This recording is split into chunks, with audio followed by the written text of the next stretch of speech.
என் அன்பு பிள்ளைகளே, கண்களை மூடலாம்.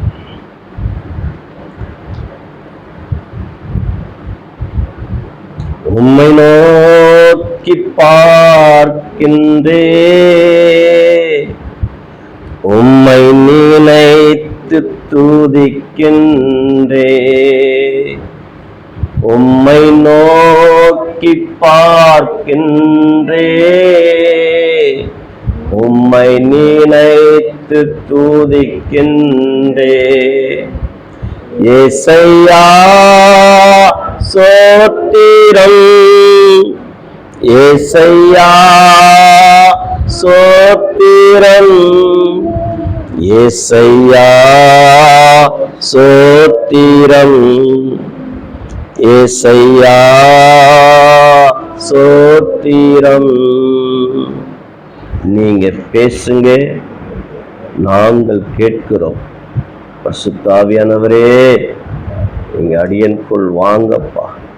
அடியனுக்கு ஒன்றும் தெரியாது. ஆவியானவர் பேசும்படியாய் உங்களை நோக்கி பார்க்கிறோம். இந்த வார்த்தைகள் எங்களுக்கு பிரயோஜனமாய் இருக்கட்டும். இயேசுவின் நாமத்தில் செபிக்கிறேன் நல்ல பிதாவே, ஆமென். உட்கார். ஆண்டவராகிய இயேசுவின் நாமத்தினாலே உங்களை வாழ்த்துகிறேன். இன்றைக்கு சாலோமோனுடைய ஆட்சி செய்த காரியத்தையும் அவர் தேவ சமூகத்திலே கேட்டுக்கொண்ட காரியங்களையும் குறித்து பார்க்க போகிறோம்.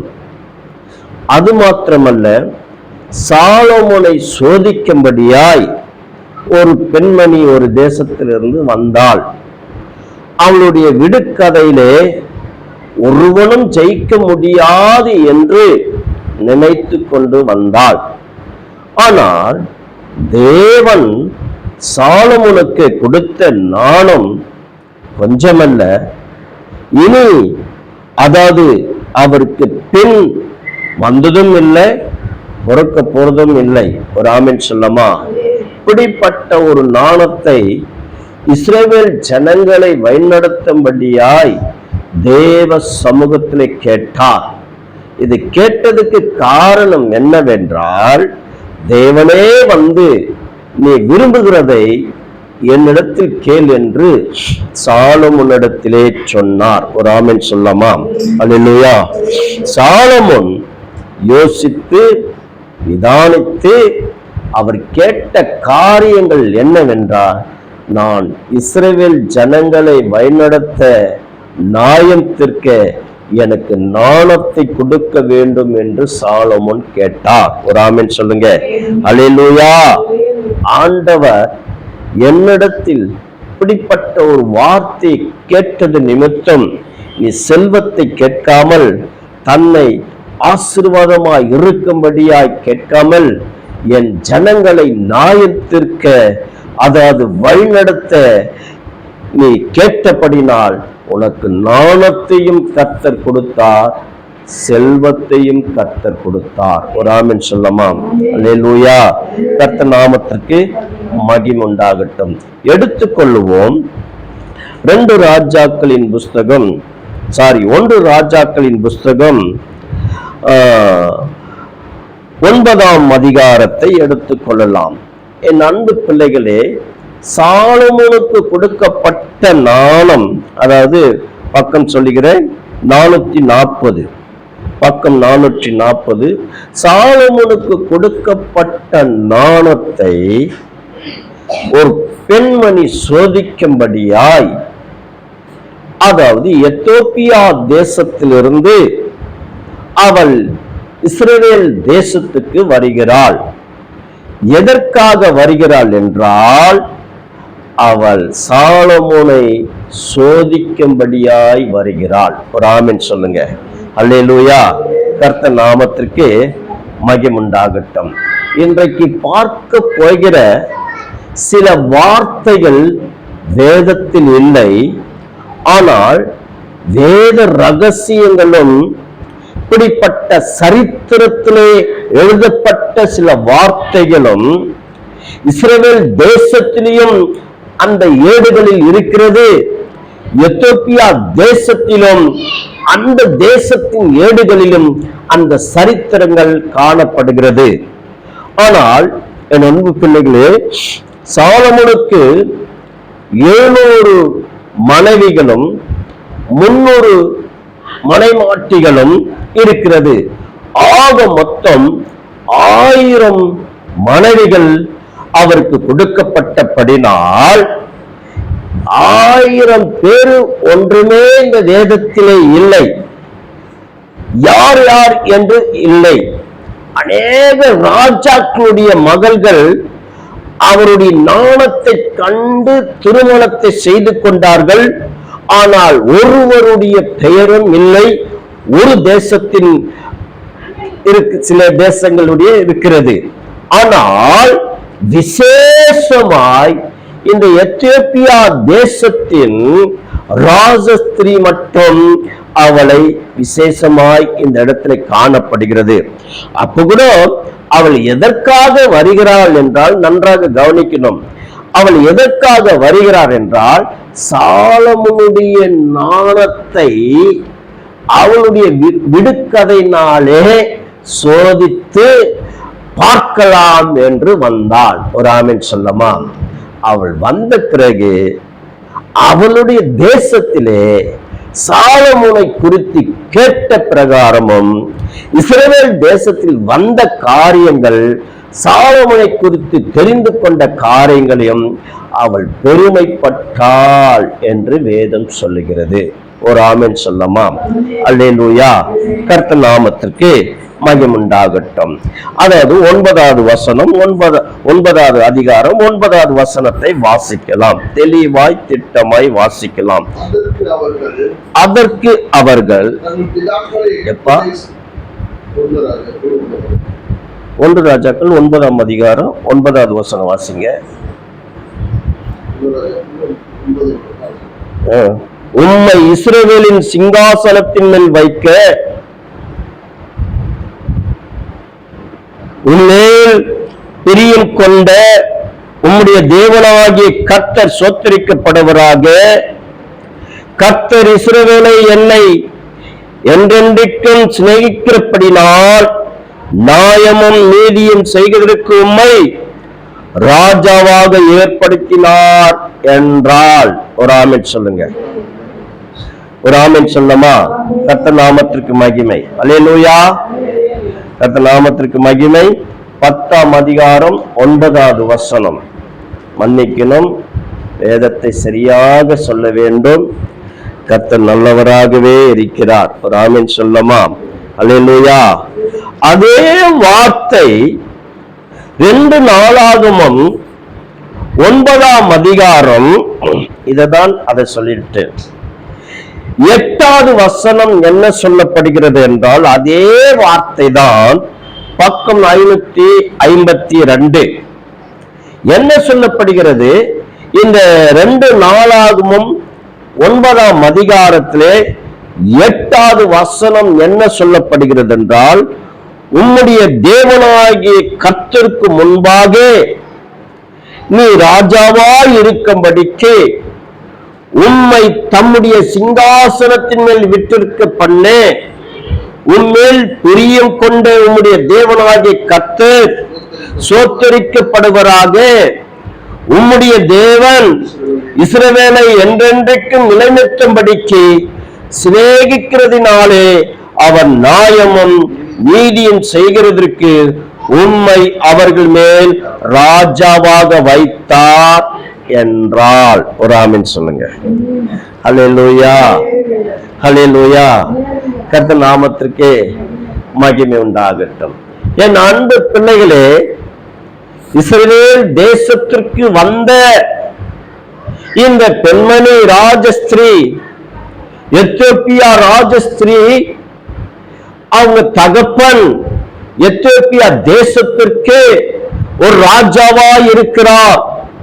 அந்த ராஜாவுக்கு அதிகமான மதிப்பு காணப்பட்டபடினால் அந்த தேசத்தின் ஜனங்களை ஆளுகை செய்து அந்த தேசத்திலே ஒரு பாம்பு, விசேஷ பாம்பு அந்த தேசத்தை பயமூர்த்தி கொண்டு வந்தபடினால் அந்த பாம்பை இந்த எத்தியோப்பியா ராஜஸ்திரியுடைய தகப்பனார் போய் அந்த பாம்பை அவர் ஒருவர் மாத்திரம் போய் அடித்து கொன்று போட்டபடினால் இன்னும் அவருக்கு அதிக அதிக அதிகமாய் மதிப்பு வந்து பொருளாதாரங்கள் பெருகினபடினால் அவரை அந்த தேசத்திலே மக்கள்கள் உயர்த்தினார்கள்.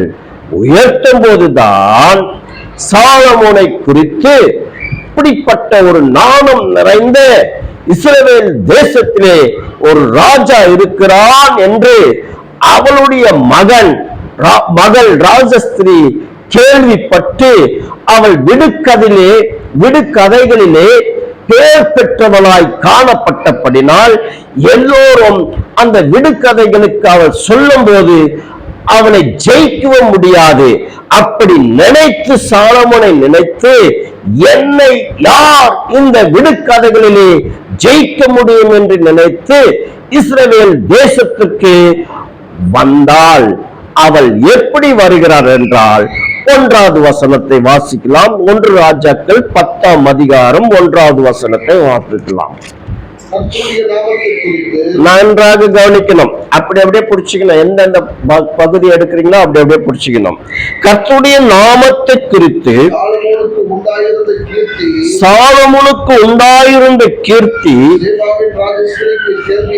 சேபாவின் ராஜஸ்திரிக்கு, அதாவது எத்தியோப்பியா ராஜஸ்திரிக்கு கேள்வியான போது அவள் விடுகதைகளினால் அவனை சோதிக்கிறதுக்காக மிகுந்த 2வது வசனம் பரிவாரத்தோடும் கந்தவர்க்கங்களையும் மிகுதியான பொன்னையும் ரத்தனங்களையும் சுமக்குகிற ஒட்டங்களோடு எருசலேமுக்கு வந்தாள். அவள் சாலமோனுக்கு வந்த போது, அப்படின்னு இல்லைங்க, ஒரு ஆமென் சொல்லுங்க. அல்லேலூயா. கர்த்தர் நாமத்திற்கு மகிமை உண்டாகட்டும். இதுல படிச்சாலும் புரியாது. ஒரு ஆமென் சொல்லுங்க. என்னதான் நீங்க வாசித்து பார்த்தாலும் புரியாது. இதுல வேத ரகசியங்கள் இருக்கிறது. என் அன்பு பிள்ளைகளே, இது அந்த எத்தியோப்பியா தேசத்திலும் இஸ்ரவேல் தேசத்திலும் அந்த ஏடுகளிலே காணப்படுகிறது. ஏடுகள் என்றால் சரித்திரத்தின் புஸ்தகத்திலே எழுதப்பட்ட வார்த்தைகள் அங்கே காணப்படுகிறது. ஒரு ஆமென் சொல்லமா? ஹல்லேலூயா. இது எப்படி ஜனங்கள் வாசிக்கிறார்கள், ஊழியர்கள் எப்படி பேசுகிறார்கள் என்று இந்த சென்னை பகுதியில் தெரியவில்லை. ஆனால் எனக்கு கற்றுக் கொடுத்த ஒருவர், அந்த வார்த்தைகளை கற்றுக்கொண்ட நான் அதை தியானித்து தியானித்து தியானித்து தன் மேலே ஏற்றி தேவ சமூகத்தில் ஜெபித்து ஜெபித்து ஜெபித்துதான் இப்படிப்பட்ட வார்த்தைகளை பேச முடிகிறது. இல்லை என்றால் இதை குறித்து ஒன்றுமே தெரியாது. ஆனால் அது பரிசுத்த ஆவியானுடைய இரக்கம். ஒரு ஆமென் சொல்லமாம். அல்லேலூயா. கர்த்தர் நாமத்துக்கு மகிமை. பல விலை உயர்ந்த பொருட்களை எடுத்துக்கொண்டு ஒட்டகங்கள் மேல் ஏற்றிக்கொண்டு இஸ்ரவேல் தேசத்துக்கு சாலமோனை சந்திக்கும்படியாய் ஒரு பெண்மணி வந்தாள். ஒரு ஆமென் சொல்லுங்க. ஹல்லேலூயா. அவளுடைய பெயர் வேதத்தில் எழுதப்படவில்லை, சரித்திரத்தில் சொல்லப்படுகிறது. அவளுடைய பெயர் என்னவென்றால் மெகதா. ஒரு ஆமென் சொல்லுமா? அந்த மெகதா சாலமோனை சந்திக்க, விடுகதையினால் சோதிக்க அநேக பொருட்களை கொண்டு வந்தாள். காரணம் என்னவென்றால், ஒரு ராஜாவை பார்க்கும்போது சும்மா ஒரு தேசத்தின் ராஜஸ்திரி வர முடியாது. அவர்களுக்கு பரிவாரத்தோடு கூட வந்தாதான் அவள் தேசத்துக்கு ஒரு பெருமை, அவளுடைய ராஜ்யத்துக்கு ஒரு பெருமை. சும்மா கைவீசித்து கொண்டு வந்தால் ஒன்றுமே செய்ய முடியாது. ஒரு ஆமென் சொல்லுங்க. அல்லேலூயா. கர்த்தர் நாமத்திற்கு மகிமை உண்டாகட்டும். ஜெயலலிதா ஆட்சியை பிடிக்கிறக்கூடிய காலத்திலே அதாவது திருத்தணி பகுதியிலே ஒரு லாட்ஜி வைத்துக் கொண்டு நடத்தி கொண்டு வந்தார். அவர் சீட்டு கேட்கும்படியாய் ஜெயலலிதா பிறந்த நாளுக்கு வந்தார். நான் கார் ஓட்டுகிற காலத்திலே காருக்குள்ளே போக முடியாத அளவுக்கு அவ்வளவு பெரிய கேக்கு செய்து கொண்டு நல்ல விலை உயர்ந்த பெண், விலை உயர்ந்த சால், அதை வாங்கி கொண்டு நான் தான் அவரை ஏற்றி கொண்டு வருகிற நேரத்தில் ஜெயலலிதா வீட்டு அந்த போகஸ் கார்டனுக்குள்ள அநேக ஜனங்கள், உள்ளே ஒரு ஆள் நுழைய முடியாத அளவுக்கு வந்தது. இது அம்மாக்கு அம்மாக்கு அம்மாக்கு என்று சொல்லிய அந்த மனிதன் ஜெயலலிதா வீட்டுக்குள்ளவே போய்விட்டான். ஒரு ஆமென் சொல்லுங்க. என் அன்பு பிள்ளைகளே, உலகத்திலே இங்கே ஒரு மாநிலத்திலே ஆட்சி பிடிக்கிற காலத்திலே ஒரு மனிதன் இப்படிப்பட்ட காரியத்தை செய்கிறான் என்றால், ஒரு தேசத்தின் ராஜாவை பார்க்கும்படியாய் இன்னொரு தேசத்தின் ராஜஸ்திரி, அதாவது பரிவாரத்தோடு கூட வந்தாதான் அவளுக்கு மதிப்பு. ஒரு ஆமென் சொல்லுங்க. அல்லேலூயா.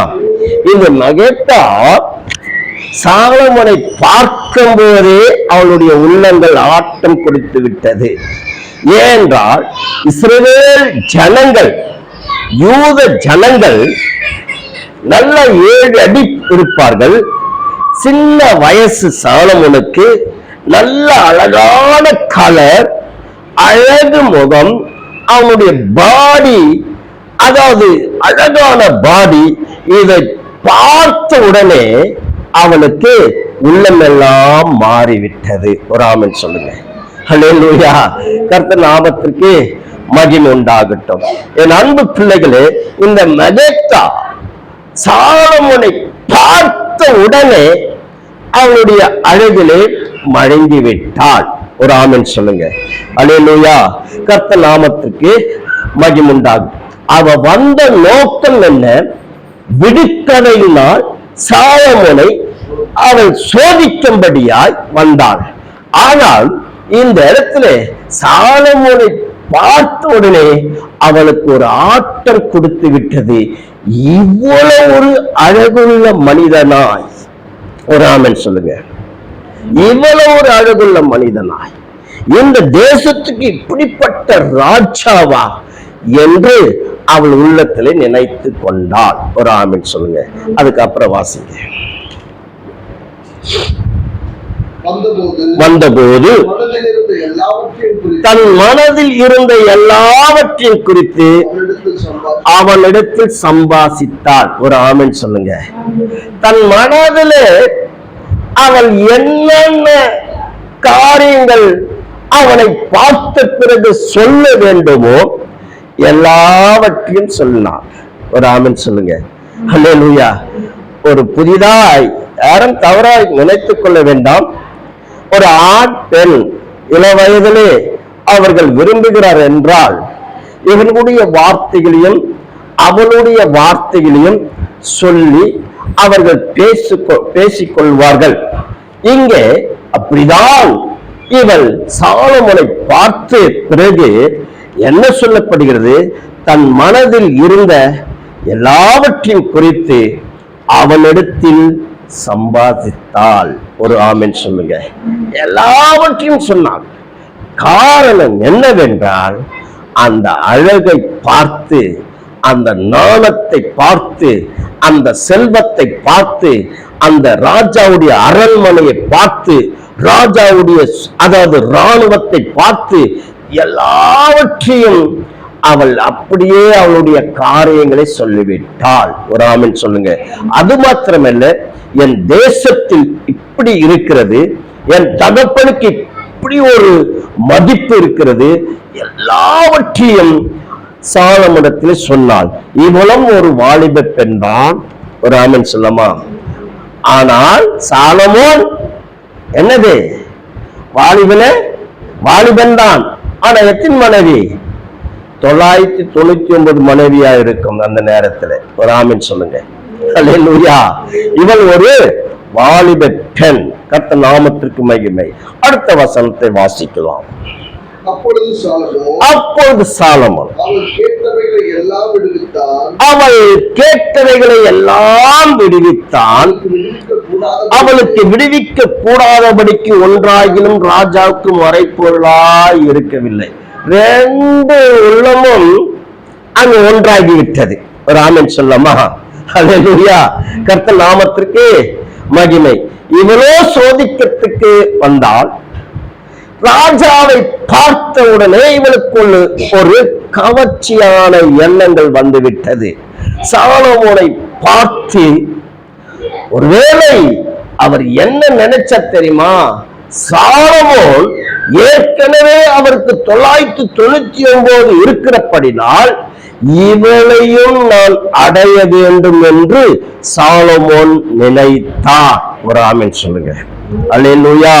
கர்த்தர் நாமத்திற்கு மகிமுண்டாகட்டும். ராஜாவுக்கு மறைப்பொருளாய் இருக்கவில்லை. எல்லாவற்றையும் அவளுக்கு சாலமோன் சொன்னான். ஒரு ஆமென் சொல்லுங்க. எப்படி சொல்ல முடியுங்க? நீ நேசிக்காத சொல்ல முடியுமா? ஒரு ஆமென் சொல்லுங்க. அல்லேலூயா. கர்த்தர் நாமத்திற்கு மகிமுண்டாகட்டும். ஒருவன் ஒரு பெண்ணை நேசிக்காமல், ஒருத்தி ஒரு பையனை நேசிக்காமல், அதாவது எந்த ஒரு ரகசியமும் அவர்கள் குடும்பத்திலே அவர்களுக்கு இருக்கிற தேசத்திலே எதுவுமே சொல்ல முடியாது. இவளும் அப்படியே சொன்னால், சாலமோனும் அப்படியே சொன்னார். ஆனால் சாலமோனுக்கு இருக்கிற எண்ணம் இவளை எப்படியாவது அடைய வேண்டும் என்று நினைத்தார்கள். ஆமென் சொல்லமா? ஆனால் என் அன்பு பிள்ளைகளே, இவர்கள் இருவரும் இப்படி பேசிக்கொண்டபடினால் கண்டிப்பாய் நான் உன்னை திருமணம் செய்து கொள்கிறேன் என்று கேட்டிருப்பார். ஆனால் இவள் சொன்னா, மகேதா என்ன சொன்னாள் என்றால், சட்ட ரீதியாக தான் நான் திருமணத்தை செய்து கொள்வேன் என்று சொன்னார். வேதத்தில் இல்லை. ஆனால் இஸ்ரவேல் தேசத்திலும் எத்தியோப்பியா தேசத்திலும் இருக்கிற ஏடுகளிலே இந்த வார்த்தைகள் காணப்படுகிறது. ஒரு ஆமென் சொல்லுங்க. அல்லேலூயா. கர்த்தர் நாமத்திற்கு மகிமை உண்டாகட்டும். கீழே வாசிக்கலாம். 4வது வார்த்தை. சேபாவின் ராஜஸ்திரி சாலமோனுடைய சகல ஞானத்தையும், அவன் கட்டின அரண்மனையும், அவன் பந்தியின் போஜன பதார்த்தங்களையும், அவன் ஊழியக்காரரின் வீடுகளையும், அவன் இத்திகஸ்திரியின் வரிசையும், அவர்கள் வஸ்திரங்களையும், அவனுடைய பான பாத்திரக்காரரையும், அவன் கர்த்தருடைய ஆலயத்திற்குள் பிரவேசிக்க நடைமண்டபத்தையும் கண்டபோது அவள் ஆச்சரியத்தால் பெருமை கொண்டு ராஜாவை நோக்கி, உம்முடைய வர்த்தமானங்கள், உம்முடைய ஞானத்தின் குறித்து நான் என் தேசத்தில் கேட்ட செய்தி மெய்யாயிற்று. 7வது வசனம். நான் வந்து அதை என் கண்களால் காண மட்டும் அந்த வார்த்தைகளை நான் நம்பவில்லை. இவைகளின் பாதையாகிலும் எனக்கு அறிவிக்கப்படவில்லை என்று காண்கிறேன். நான் கேள்விப்பட்ட சாபத்தை பார்க்கிலும் இந்த ஞானம் செல்வம் அதிகமாய் இருக்கிறது என்று அவள் சொன்னாள். ஒரு ஆமென் சொல்லுங்க. அல்லேலூயா. கர்த்தர் நாமத்திற்கு மகிமுண்டாகட்டும். என் அன்பு பிள்ளைகளே, இவர்கள் இப்படியே பேசிக்கொண்டு இருந்த நேரத்தில் இவர்களுக்கு, அதாவது கடைசி நேரத்திலே இவளுடைய தகப்பன்மாருக்கு வேதிப்பட்டபடினால் இவர்கள் கடந்து, அதாவது அவள் தன் தேசத்துக்கு போய்விடுகிறாள். வேதத்திலே போய்விடுகிறாள் என்று சொல்லப்படுகிறது. இவள் போனதுக்கு அப்புறம் சில நாட்கள் கழித்து இவளுக்கு தெரிய வருகிறது, நான் மாசமாய் இருக்கிறேன் என்று. ஒரு ஆமென் சொல்லமா? அல்லேலூயா. அவள் மாசமாய் இருந்து பிள்ளை பெற்றெடுக்கக்கூடிய நாட்கள் வந்தது. பிள்ளை வளர்ந்தது. வளர்ந்த காலத்திலே அவள் ராஜாவாய் ஆகிறாள். அவங்க தகப்பனார் மரித்த பிறகு இவள் ராஜாவா ஆகி, பிள்ளையும் தன் வயது 9 to 10 வயதிலே அவன் வளர்ந்த பிறகு, நீ இங்க வாழ்கிறது, இங்க இருக்கிறது நல்லதல்ல. உன் தகப்பனார் விசேஷ நாணமுடையவர், இஸ்ரவேல் தேசத்தை ஆளுகிறவர், இப்படிப்பட்ட ஒரு ராஜா இந்த பூமியில பிறக்கவில்லை என்று சொல்லி தன் மகனை, அதாவது கர்த்தர் நாமத்துக்கு மகிமுண்டாகட்டும், அவனுடைய பேர் மினேலேக். ஒரு ஆமென் சொல்லுங்க. அல்லேலூயா. அவனுடைய பெயர் மினேலேக். வேதத்தில் இல்ல, சரித்திரத்தில் காணப்படுகிறது. மறுபடியும் அவளுடைய மந்திரிமார்களை கூப்பிட்டு கொண்டு சில பரிவாரத்தோடு கூட தன் மகனை தன் இஸ்ரவேல் தேசத்துக்கு தன் தகப்பன்மாரை பார்க்க கடந்து செல்கிறான். ஆனால் இஸ்ரவேல் தேசத்தில் இருக்கிற சாலமோன் ராஜாவுக்கு இப்படியா எத்தியோப்பியா தேசத்திலிருந்து தன் மனைவிதான் வருகிறாள் என்று நினைத்து அவன் ரொம்ப ரொம்ப ரொம்ப ஆசையாக காணப்பட்டிருந்தான். ஒரு ஆமென் சொல்லுமா? பல ஆண்டுகளுக்கு பிறகு என் மனைவியை பார்க்க போகிறேன் என்று மன நிம்மதியோடு சந்தோஷத்தோடு 999 மனைவிகளை காட்டிலும் இவள் மேல்தான் அவன் ரொம்ப ரொம்ப ரொம்ப பிரியமாய் காணப்பட்டபடினால் சில வருடங்கள் கழித்து என் மனைவி வருகிறாள் என்று நினைத்து ஆசையா இருந்தபடினால் அந்த அரண்மனைக்குள்ளே வந்த பிறகு அநேக அவளுடைய மந்திரிமார்கள் ராஜாவுக்கு முன்பாக தலை வணங்கி விட்டு, இதை என்னுடைய மகேத்தா என்று சொல்லும் போது இந்த சிறு பையனை வைக்கிறார்கள். ஒரு ஆமென் சொல்லுங்க. அல்லேலூயா. கர்த்தர் நாமத்திற்கு மகிமை உண்டாகட்டும். இந்த எத்தியோப்பியா ஸ்திரீ கருப்பு நிறைந்தவள், அழகு உள்ளவள். அந்த முகத்தை பார்க்க வேண்டும் என்று நினைத்த சாலமோன் 10 வயது சிறுவனை பார்க்கும் போது சரீரம் முழுவதும் வெள்ளையாய் இருக்கிறது, முடி மட்டும் கருணையாய் காணப்படுகிறது. அவள் அப்படியே பார்க்கிறான் சாலமோன். உருவமெல்லாம் என்னுடைய உருவம், தலை மாத்திரம், அதாவது என் மனைவியுடைய ஒரு தலையாய் காணப்படுகிறது என்று ஆச்சரியப்பட்டு தன் மகனை அன்பாய் ஏற்றுக்கொள்கிறான். அவன் இருதயத்திலே துக்கம் அடைகிறான். ஒரு ஆமென் சொல்லுங்க. அல்லேலூயா. காரணம் என்ன?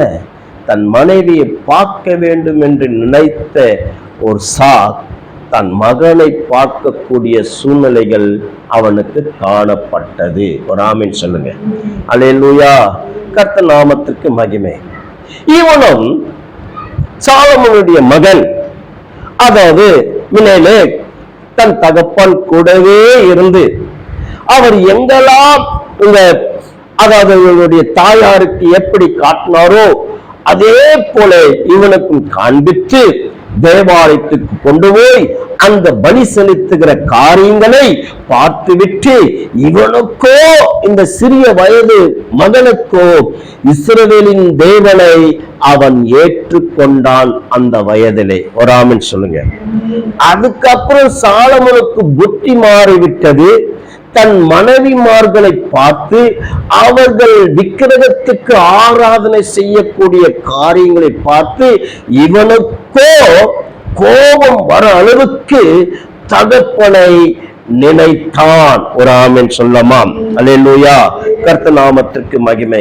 என் அன்பு பிள்ளைகளே, இவன் நினைக்கிறான், இப்படியா என் சின்னமார்கள்லாம் இப்படி விக்கிரகத்துக்கு என் தகப்பனை கொண்டு போய் பயன்படுத்துகிறார்களே, இஸ்ரவேலின் தேவனாகிய கர்த்தர் அவர் பரிசுத்தர் அல்லவா, இப்படி நான் ஏற்றுக்கொண்ட நான் என் தகப்பன் இப்படி விழுந்து விட்டாரே என்று துக்கப்பட்டு அவன் கலங்கி கொண்டிருக்கிற நேரத்திலே தன் தாயார் உடல் நலம் சரியில்லாததினாலே அவள் உடனே தன் மகனை, அதாவது வரவைத்தாள். ஒரு ஆமென் சொல்லலாமா? அல்லேலூயா. கர்த்தர் நாமத்திற்கு மகிமை உண்டாகட்டும். தகப்பன் தன் பிள்ளையை கேட்கும்போது, மகனே உனக்கு என்ன வேண்டும் என்று கேட்டான். சாலமோன் வந்து, இவனோ, அப்பா நான் என் தேசத்துக்கு போக போகிறேன், என் தாயாரை பார்க்க போகிறேன், உடல் நலம் சரியில்லாதனாலே. தேவாலயத்திற்குள்ள இருக்கிற அந்த உடன்படிக்கை பெட்டி அதே போல் எனக்கு ஒரு அதாவது ஜெராக்ஸ் கைய தமிழ்ல என்ன சொல்லுவாங்க,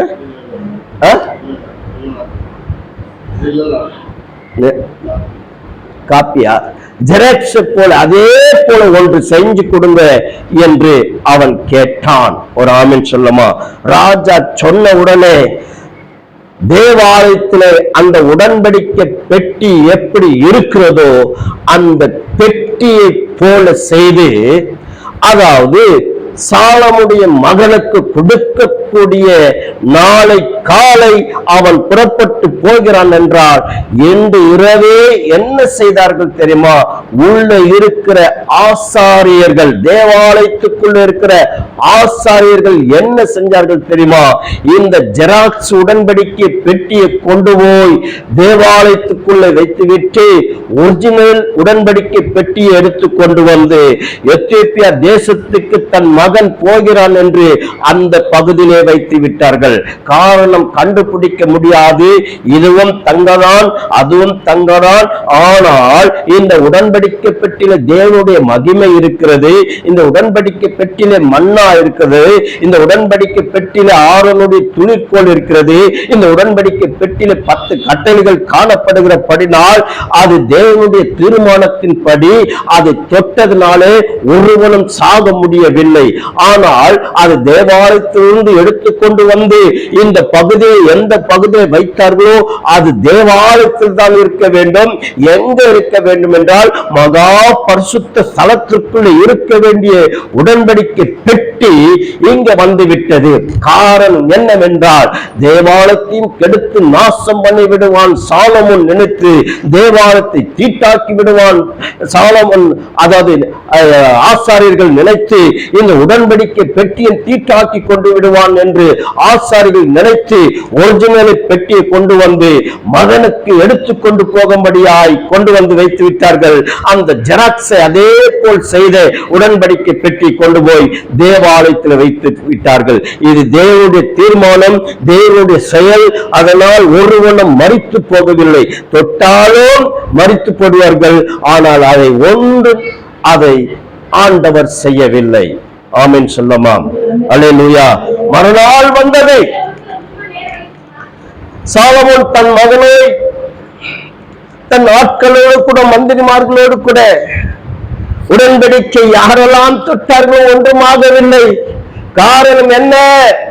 எங்க இருந்தால் அந்த உடன்படிக்கை பெட்டி நாசனமாய் போய்விடும் என்று கர்த்தர் நினைத்தபடினால் அதை அந்த நேரத்தில் யாரெல்லாம் தொட்டார்களோ அவர்களுக்கு ஒரு தீங்கும் வரவில்லை.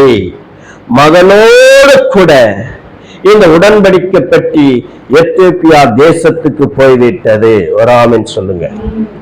அல்லேலூயா. எத்தியோப்பியா தேசத்துக்கு இந்த உடன்படிக்கை பெட்டி போனவுடனே செழிப்பாய் காணப்பட்ட அந்த தேசம் தரித்திரமாய் மாறிவிட்டது. நல்ல சுகபோகமாய் வாழ்ந்த அந்த தேசம் தண்ணீருக்கு பாடுகள் பஞ்சங்கள் வந்துவிட்டது. ஆதாரத்துக்கு பஞ்சங்கள் வந்துவிட்டது. அந்த தேசத்திலே ஒன்றுமில்லாமல் ஆகிவிட்டது. ஆனால் இந்த சாலமோனுடைய மகன் மெனேலோக் இஸ்ரவேல் தேவனை அவன் ஆராதனை செய்து கொண்டிருந்தான்.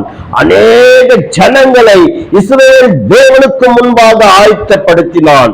இஸ்ரவேல் தேசத்திலிருந்து பெண்களை கொண்டு வந்து தன் தேசத்தில் இருக்கிற வாலிபனுக்கு திருமணம் செய்து வைத்தான்.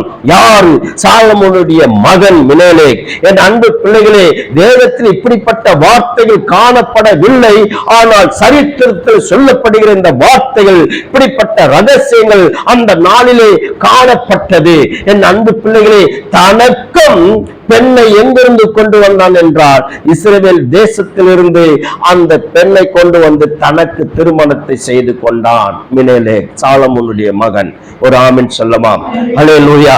அங்கே அந்த உடன்படிக்கை பெட்டிக்கு பதிலாக 8 உடன்படிக்கை பெட்டி செய்தார்கள். காரணம் என்ன?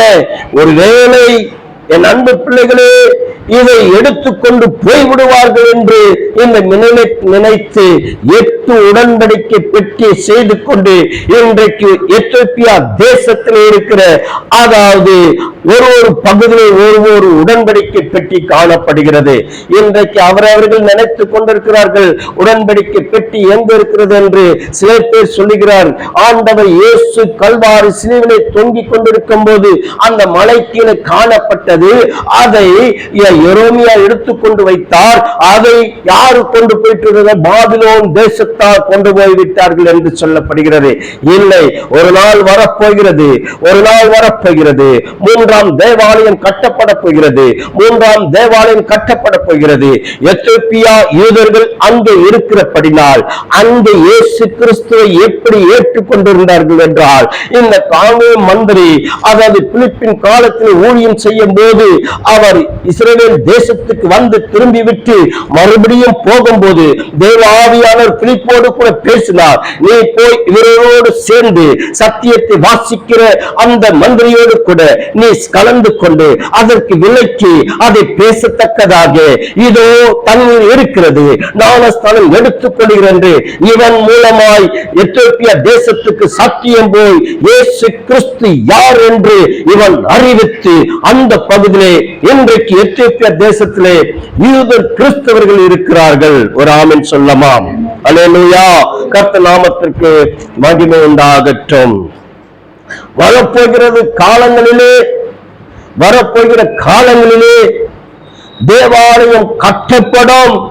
3ஆம் தேவாலயம் அது பிரதிஷ்டை செய்யப்படும். அது எப்போது என்றால், இன்றைக்கு வேலை நடந்து கொண்டு இருக்கிறது தேவாலயத்தை கட்ட. இன்றைக்கு அது என்னவா இருக்கிறது என்றால், அதாவது தர்காவாய் காணப்படுகிறது. ஆமென். அல்லேலூயா. அதை நாட்கள் வரும், அந்த நாட்களிலே தேவாலயம் கட்டப்படும். அந்த தேவாலயத்திலே என்றைக்கு இஸ்ரவேல் தேசத்திலே தேவாலயத்தில் பலி செலுத்தினார்களோ அதே போல் நடக்கும். அதே மகா பரிசுத்த ஸ்தலத்திற்குள்ளே இந்த உடன்படிக்கை பெட்டி, ஒரிஜினல் உடன்படிக்கை பெட்டி வரும். ஒரு ஆமென் சொல்லுங்க. அல்லேலூயா. இன்றைக்கும் எத்தியோப்பியா தேசத்துக்கு போனால் இந்த உடன்படிக்கை பெட்டியை 9 பெட்டியை பார்க்கலாம்.